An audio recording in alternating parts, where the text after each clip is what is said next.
Hello friends, welcome back to this channel. दोस्तों, इस video में वोडाफोन आइडिया के लिए हम लोग बातचीत करेंगे। देखिए, इस बार इस वीडियो के अंदर आप लोगों के साथ एक खुशखबरी है, वही मैं शेयर करूंगा। लेकिन उससे पहले आपसे रिक्वेस्ट करना चाहूँगा जल्दी से कि अगर आप चैनल को फर्स्ट टाइम देख रहे हैं दोस्तों, सब्सक्राइब करके बेल आइकन को हिट कर लीजिएगा। और डीमेट अकाउंट के लिए डिस्क्रिप्शन बॉक्स में एक लिंक दिया गया है। दोस्तों, वोडाफोन आइडिया को लेकर के इंड्रा एक रेटिंग एजेंसी है, जैसा कि आपको पता है। इंड्रा की तरफ से जो विश्वास किया जा रहा है, जो माना जा रहा है, वो चीज़ आप लोगों तक पहुंचाने की कोशिश करूंगा। और ये कहीं ना कहीं आपको भी लगेगा कि हाँ, ये जेन्युइनली सही है।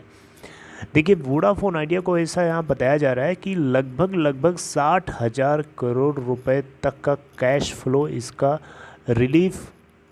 फ्लो के रिलीफ मिल सकता है। देखिए, यहाँ लिखा है वोडाफोन आइडिया में get cash flow relief of up to 60,000 crore. क्या मतलब है इसका? दोस्तों, कैश स्ट्रैप्ड वोडाफोन आइडिया, जैसा कि आपको पता है, इसको 4 ईयर स्पेक्ट्रम पेमेंट के ऊपर लगने वाला मॉरिटोरियम को ऑप्ट कर लिया है। यानी अगले 4 सालों तक इनको एडजस्टेड ग्रॉस रेवेन्यू देने की कोई ज़रूरत नहीं है। लेकिन इस 4 साल के डिफरमेंट पीरियड में जो इंटरेस्ट एक्रूड होगा, उस इंटरेस्ट को वोडाफोन आइडिया पे करेगा या उसके बदले सरकार को अपनी कंपनी में इक्विटी दे देगा। ये चीज़ अभी वोडा आइडिया ने डिसाइड नहीं किया है। इसको डिसाइड करने के लिए 90 डेज़ का टाइम अभी कंपनी के पास है। लेकिन adjusted gross revenue spectrum payment के ऊपर लगने वाले मॉरिटोरियम को लेकर के इनको 29 अक्टूबर तक जवाब देना था, जबकि कंपनी ने ऑलरेडी इसको रिस्पॉन्ड कम्युनिकेट कर दिया है एक लेटर के माध्यम से डिपार्टमेंट ऑफ टेलीकम्युनिकेशन को। राइट। तो दोस्तों, यहाँ पे जो बताया जा रहा है कि देखिए, यहाँ पे लिखा है Ind-Ra believes telcos to get medium term liquidity buffer. यहाँ पे एक Economic Times ET telecom report के मुताबिक अगर हम देखें तो इंड्रा ने यहाँ कहा है कि जो रिलीफ पैकेज है जो भारत सरकार से मिला है, ये इन कंपनीज़ को, स्पेशली वोडाफोन आइडिया को, मीडियम टर्म लिक्विडिटी बफर ज़रूर प्रोवाइड कर सकता है।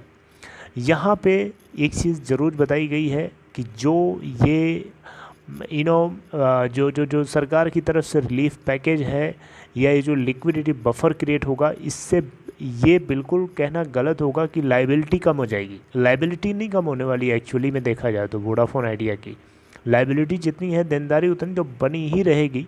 लेकिन हाँ, यहाँ पे कुछ चीज़ें ज़रूर रिड्यूस हो गई हैं, कुछ चीज़ें ज़रूर कम हो गई हैं। और 60,000 करोड़ रुपए का अमाउंट अगर ये बचा पाता है कैश फ्लो, तो ये डेफिनेटली इस कंपनी के लिए लिक्विडिटी बफर की तरह काम करेगा। यानी एक कुशन की तरह काम करेगा जो इसको किसी भी तरीके से जर्क लगने से बचाएगा। राइट।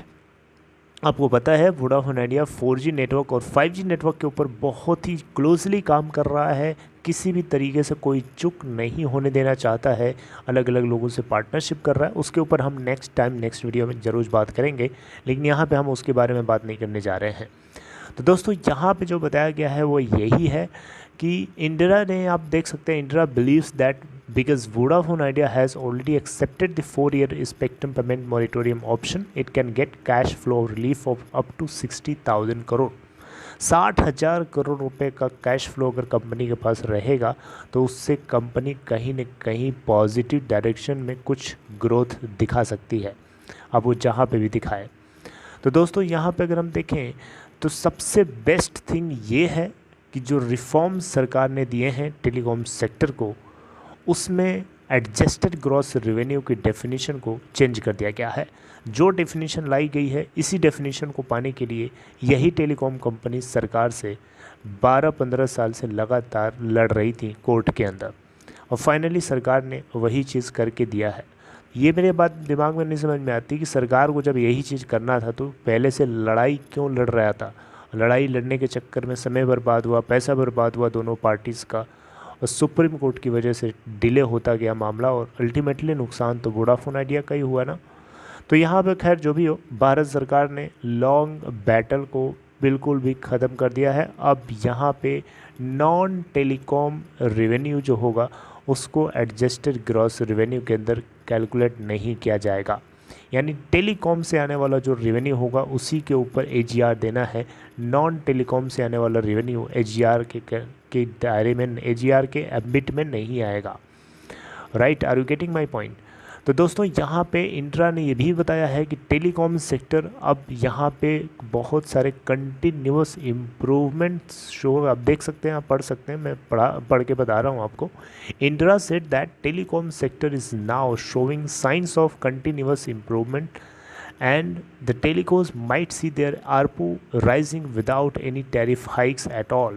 अब यहाँ बताया जा रहा है कि टैरिफ बिना हाइक किए भी इनका एवरेज रेवेन्यू पर यूज़र बढ़ने वाला है, क्योंकि डेटा कंजम्पशन बढ़ रहा है, कॉल बढ़ रही है, लोग ज़्यादा से ज़्यादा यूटिलाइज़ हो रहे हैं, लोगों की स्क्रीन टाइम बढ़ रही है, तो लोग खपत ज़्यादा कर रहे हैं।